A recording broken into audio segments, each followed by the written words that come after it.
शहर आई देहाती बहू। हाल में रोहन की शादी निर्मला नाम की लड़के से हुई थी। निर्मला गांव की लड़की थी। रोहन के पिता और निर्मला के पिता दोनों बचपन के दोस्त थे। उन्होंने बचपन में ही एक दूसरे से वादा कर लिया था कि दोनों बच्चों के बड़े होते ही उनकी शादी करवा देंगे। इसलिए वादे के अनुसार रोहन के पिता निर्मला को अपनी बहू बनाकर घर ले आते हैं। निर्मला अपने साथ अपनी गाय भी लेकर आ जाती है और उसे घर के आंगन में बांध देती है। अरे ये क्या माँ, भाभी तो गाय भी लेकर आई है हमारे घर में। अभी घर में गाय बंधी देखकर आस पड़ोस के लोग तो हमारा मजाक उड़ाएंगे ना। हाँ बेटा, तू ठीक कहती है, लेकिन क्या करूँ मैं। तू तो जानती है तेरे पिता किसी की नहीं सुनते। ये क्या निर्मला, तुम अपने साथ गाय क्यों लेकर आई हो? आपके शहर में पैकेट वाला मिलावटी दूध मिलता है ना, लेकिन मुझे तो रोज ताजा दूध पीने की आदत है। गाय लाकर मैंने ना बहुत अच्छा किया है। अब हम सब रोज ना गाय का ताजा ताजा दूध पियेंगे। ये तो ठीक है, लेकिन तुम ध्यान रखना कि तुम्हारी गाय की वजह से आस पड़ोस के लोगों को कोई तकलीफ ना हो। हाँ हाँ, मैं सब देख लूंगी, आप चिंता ना करें। कुछ दिन बीत जाते हैं, फिर एक दिन, चल बहू आज हमें बाजार से सब्जी खरीदने जाना है। इसके बाद सुनीता निर्मला को बाजार में ले जाती है। सब्जी के महंगे दाम देखकर निर्मला के तो होश उड़ जाते हैं। क्या अम्मा जी, 1000 रुपए की सब्जी, ये तो बहुत ही ज्यादा है। अब क्या करे बहू, शहर का तो यही हाल है। ना ना ना, मैं इस तरह पैसों की बर्बादी बर्दाश्त नहीं करती। अब से ना हम इस बाजार से सब्जी नहीं खरीदेंगे यहाँ।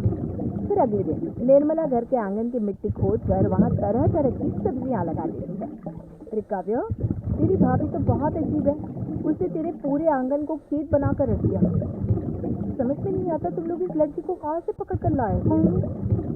अरे सब मेरे पिताजी का किया धरा है। सालों पहले अपने दोस्त से किए वादे के चलते उन्होंने उस गवार को हमारे गले बांध दिया। अरे तेरी भाभी सच में एक नंबर की गवार है। उसे तो ढंग के कपड़े पहनने तक नहीं आते, ऊपर से उसने तेरे घर को गांव का तबेला बनाकर रख दिया है। उन औरतों की बातें सुनकर काव्या को बहुत बुरा लगता है।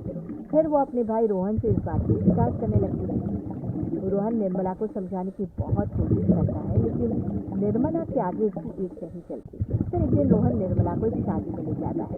सभी मेहमान खाना खाने में व्यस्त थे। उधर रोहन भी अपने दोस्तों से गप्पे लड़ाने लगता है। तभी निर्मला तंदूरी चिकन के स्टॉल से ढेर सारे लेग पीस उठाकर अपने पर्स में डालना शुरू कर देती है।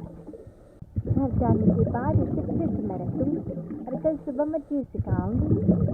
खाना खाने के बाद दोनों पति पत्नी वहाँ से जाने लगते हैं, लेकिन तभी दुल्हन का भाई उन्हें रोक लेता है। अरे ये सब क्या है? मैंने यहाँ खाना खाने के लिए सबको बुलाया था, खाना चोरी करने के लिए नहीं। तुमने पर्स में जो चिकन के लेग पीस छुपा रखे ना, फिर बाहर निकालो उन्हें। दुल्हन का भाई फौरन निर्मला से पर्स छीनकर सारे लेग पीस बाहर निकाल देता है। मैंने इतना खर्चा करके खाने पीने का इंतजाम किया है और तुम अभी यहाँ से खाना चोरी करके ले जा रही हो? शर्म आनी चाहिए तुम्हें। वहाँ मौजूद सभी लोग निर्मला को भला बुरा कहने लगते हैं। बेइज्जती होती देख रोहन दुल्हन के भाई से माफी मांगकर निर्मला को घर ले आता है। निर्मला, आज तुमने सबके सामने मेरी नाक कटवा दी, फिर तुम्हें चिकन के पीस चुराने की जरूरत क्या थी?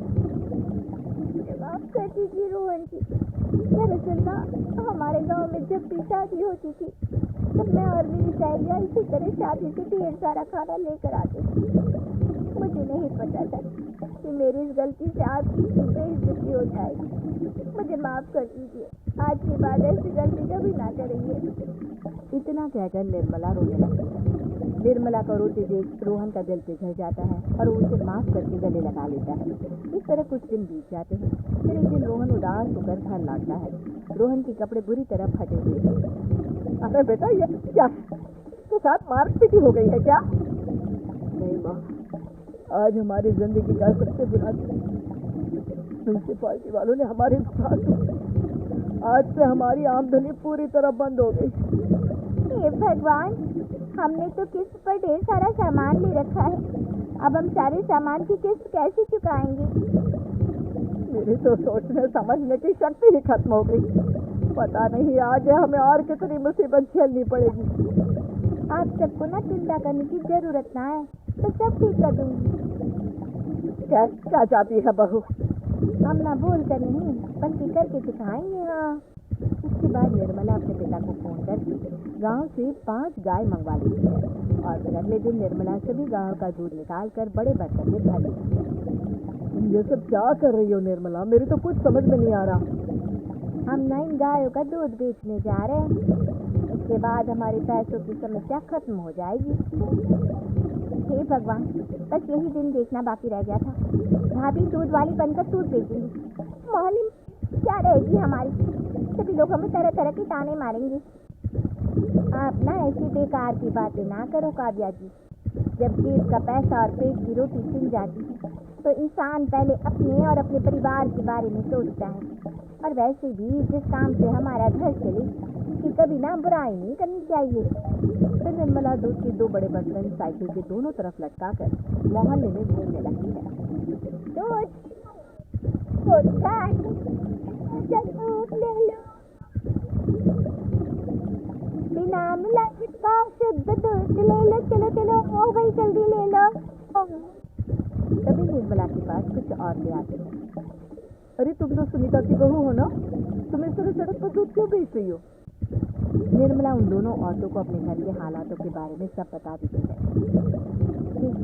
मैंने ना अभी अभी गाय का ताजा दूध निकाला है।